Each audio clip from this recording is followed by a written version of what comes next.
Halo semuanya, di sini kami dari kelompok satu akan menjelaskan mengenai uji organoleptis dan uji minat.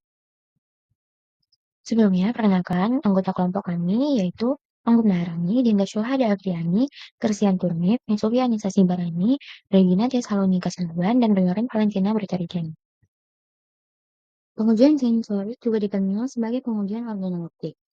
Hal ini telah ada sejak manusia mulai menggunakan indera mereka untuk menilai kualitas dan keamanan makanan atau minuman. Tes sensorik melibatkan manusia tidak hanya sebagai objek analisis, tetapi juga sebagai penentu hasil atau data yang diperoleh mengutamakan metode ilmiah untuk menjelaskan fenomena indrawi. Analisis sensorik sangat penting dalam produk makanan. Jika rasanya tidak enak, maka nilai gizinya tidak dapat dimanfaatkan karena tidak ada yang mengkonsumsi. Organoleptik merupakan suatu metode yang digunakan untuk menguji kualitas suatu bahan atau produk menggunakan panca indera manusia. Jadi, dalam hal ini, aspek yang diuji dapat berupa warna, rasa, bau, dan tekstur. Organoleptik merupakan salah satu komponen yang sangat penting dalam menganalisis kualitas dan mutu pangan. Salah satu metode reaksi kering dalam analisis kualitatif adalah uji minat atau Cron test. Logam atau ion logam yang dipanaskan pada temperatur tinggi akan berada pada keadaan eksitasi karena elektronnya berpindah ke tingkat energi yang lebih tinggi. Keadaan ini tidak stabil, sehingga elektron cenderung kembali ke keadaan dasar dengan mengemisikan energi yang berupa sinar tampak. Setiap unsur memiliki spektrum emisi sinar tampak yang khas sehingga akan memunculkan warna yang berbeda-beda untuk setiap unsur. Dengan demikian, keberadaan suatu unsur dapat diketahui berdasarkan warna-warna yang teramati. Uji nyala dilakukan menggunakan kawat platina atau kawat nikel kromium atau nikon. Kawat platina ini harus dipisahkan terlebih dahulu sampai tidak mewarnai api sebelum digunakan dan dicuci dengan hasil pekat. Selanjutnya, kawat platina dicelupkan ke dalam larutan ataupun padatan serbuk bahan yang akan dianalisis dan dipanaskan di bagian luar api dari pembakaran buncis. Uap yang dilepaskan dari pemanasan itu akan menyebabkan api berwarna yang warnanya akan tergantung pada jenis kerajinan yang ada. Hal ini dikemukakan oleh Alauddin pada tahun 2020. Selanjutnya yaitu hasil pengamatan dari uji organoleptik. Hasil pengamatan ini diambil berdasarkan hasil literatur mengenai uji organoleptik. Data yang didapatkan yaitu pada senyawa asam asetat tidak berwarna dengan bau menyengat dan rasanya asam. Kemudian senyawa amonia tidak berwarna dan baunya tajam dengan menusuk hidung dan rasanya pahit. Dan kemudian senyawa natrium klorida berwarna kristal putih dengan bau tidak berbau dan rasa asam. Selanjutnya yaitu uji pendahuluan pada sampel cair. Hal ini didapatkan dari pengamatan berdasarkan praktikum. Dengan perlakuan 10 ml natrium klorida yang dipanaskan, kemudian dicurahkan ke tas lakmus, maka lakmus merah menjadi biru dan lakmus biru tetap. Kemudian pada perlakuan 10 ml CuSO4 yang dipanaskan, lakmus biru menjadi merah dan lakmus merah tetap. Kemudian pada perlakuan 10 ml BaCl2 yang dipanaskan, terjadi perubahan lakmus merah menjadi biru dan lakmus birunya tetap. Kemudian pada perlakuan 10 ml SrCl2 yang dipanaskan, terjadi perubahan lakmus merah yang menjadi biru dan lakmus birunya tetap. Pada perlakuan 10 ml CaCl2 yang dipanaskan, lakmus merah menjadi biru dan lakmus biru tetap. Selanjutnya pada uji nyala sampel cair, berdasarkan hasil praktikum didapatkan data sebagai berikut, yaitu pada perlakuan pertama, yaitu 0,5 ml NaCl ditambahkan dengan 0,5 ml asam klorida pekat dengan uji nyala menggunakan kawat platina menghasilkan warna kuning keemasan seperti pada gambar. Kemudian perlakuan yang kedua yaitu 0,5 ml CuSO4 ditambahkan 0,5 ml asam klorida pekat. Kemudian diuji nyala dengan menggunakan kawat platina dan menghasilkan warna nyala biru abu-abu seperti pada gambar. Pada perlakuan ketiga yaitu 0,5 ml BaCl2 yang ditambahkan dengan 0,5 ml asam klorida pekat. Kemudian diuji nyala dengan kawat platina akan menghasilkan warna nyala hijau kekuningan sesuai dengan gambar. Kemudian pada perlakuan 0,5 SrCl2 yang ditambahkan dengan 0,5 ml HCl pekat dan diuji nyala dengan menggunakan kawat platina akan menghasilkan warna nyala merah bata sesuai dengan gambar. Dan pada perlakuan 0,5 ml CaCl2 yang ditambahkan dengan 0,5 ml asam klorida pekat, kemudian diuji nyala dengan kawat platina akan menghasilkan warna nyala merah bata yang sesuai dengan gambar.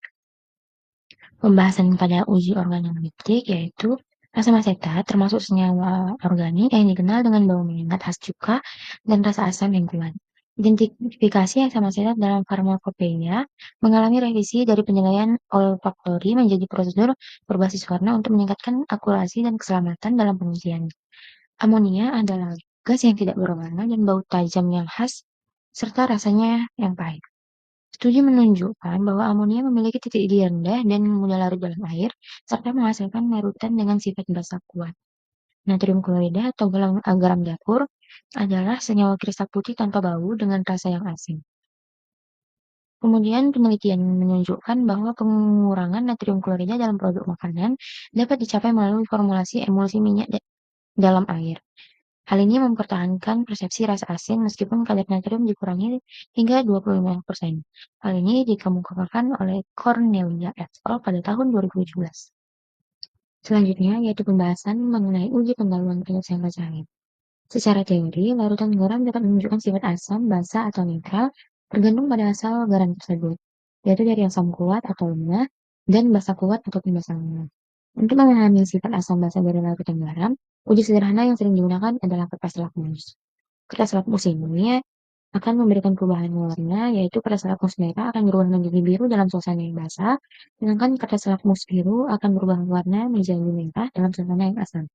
Hal ini dikemukakan oleh Amalia pada tahun 2022. Sebagai dua sulfat atau rumus kimianya CuO4 merupakan garam yang berasal dari basa lemah, yaitu CuOH2 kali, dan asam kuat, yaitu H2SO4. Ion Cu2+ mengalami hidrolisis parsial dalam air dan menghasilkan ion H3O+ atau H+ yang membuat larutan bersifat asam. Oleh karena itu, dari uji lakmus, kertas lakmus biru akan berubah menjadi merah, sedangkan lakmus merah akan tetap. Hal ini dikemukakan oleh Marmolati dan Kristiana pada tahun 2020. Larutan barium klorida atau BaCl2, kalsium klorida atau CaCl2, dan strontium klorida atau SlCl2. Ketiganya merupakan garam dari asam kuat, yaitu ACl, dan basa kuat, yaitu BaOH2 kali, CaOH2 kali, dan SSOH2 kali. Karena tidak ada ion yang mengalami hidrolisis dalam air, ketiga larutan tersebut bersifat netral. Dalam uji lakmus tidak terjadi perubahan warna pada tas lakmus, baik merah maupun biru, yang menunjukkan bahwa larutan-larutan tersebut berada dalam kondisi yang netral. Hal ini dikemukakan oleh Setiawan et al. Pada tahun 2021. Selanjutnya, pembahasan berdasarkan hasil praktikum.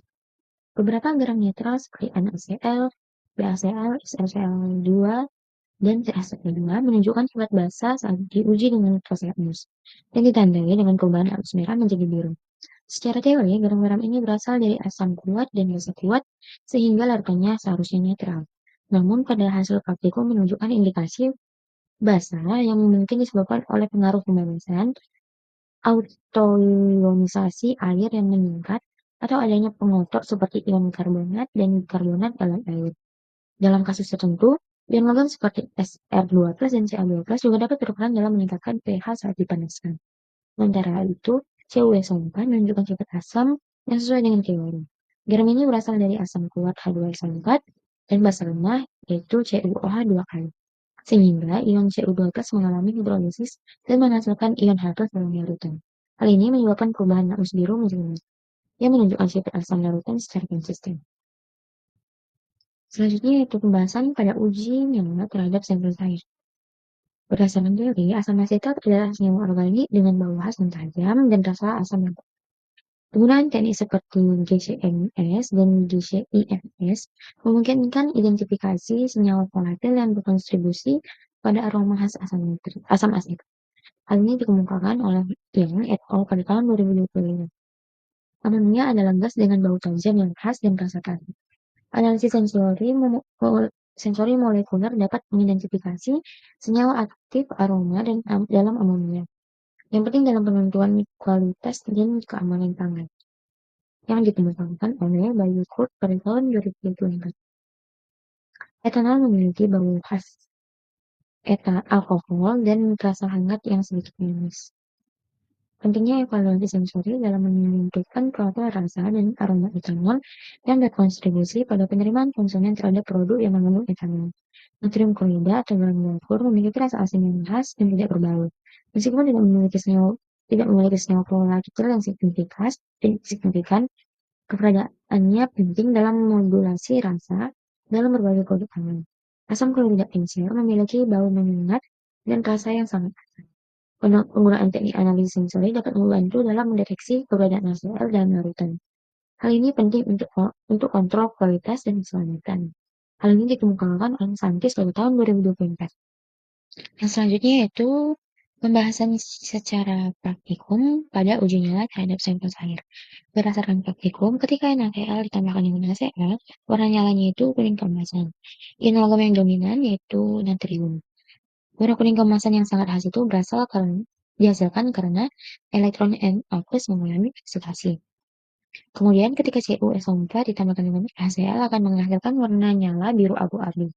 Ion logam yang dominan yaitu tembaga atau Cu2+. Warna ini timbul karena transisi elektron dalam ion Cu2+ yang memancarkan panjang gelombang di wilayah biru hijau yaitu 510 sampai 530 nanometer.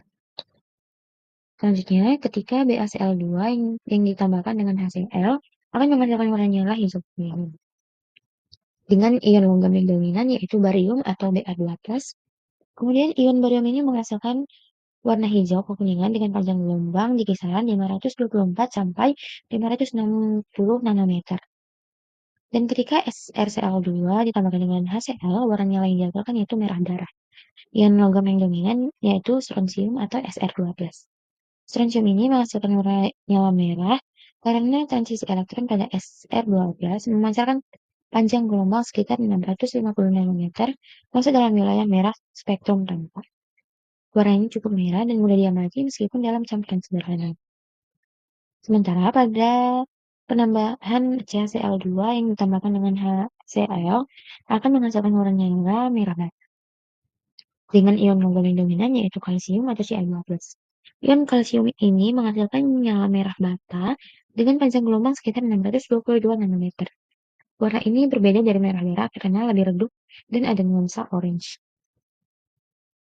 Beberapa permasalahan yang sering ditemukan dalam penerapan metode pemeriksaan penyaluran menggunakan uji kering, yaitu seperti subjektivitas pengamatan, di mana warna hasil uji kering seringkali sulit dibedakan dengan jelas, apalagi jika konsentrasi ionnya rendah.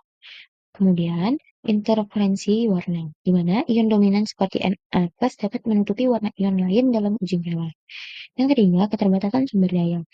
Hal ini karena tidak semua laboratorium memiliki fasa kobalt atau kawat protein standar. Yang keempat, kurangnya praktik langsung, di mana pembelajaran berbasis literatur tanpa praktik laboratorium membuat interpretasi menjadi teoritis tanpa pengalaman empiris.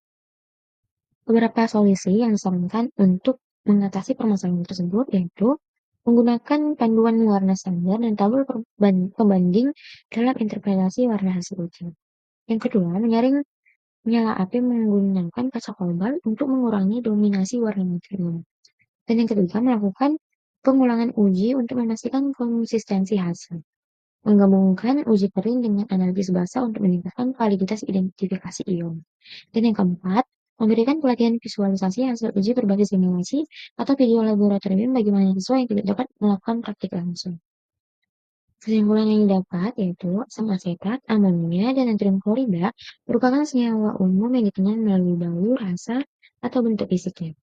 Ketiganya telah menjadi objek penelitian dalam upaya meningkatkan keamanan dan efisiensi penggunanya. Perubahan metode identifikasi asam asetat dalam farmakopeia mencerminkan peningkatan standar pengujian. Sementara itu, sifat fisik dan kelarutan umumnya terus dikaji, dan reformulasi produk pangan rendah natrium menunjukkan potensi penggunaan natrium klorida yang lebih sehat tanpa mengurangi cita rasa. Uji nyala menunjukkan warna khas dari masing-masing larutan, yaitu NaCl berwarna kuning keemasan, CuSO4 berwarna biru abu-abu, BaCl2 berwarna hijau kekuningan, CaCl2 berwarna merah bata, dan SrCl2 berwarna merah.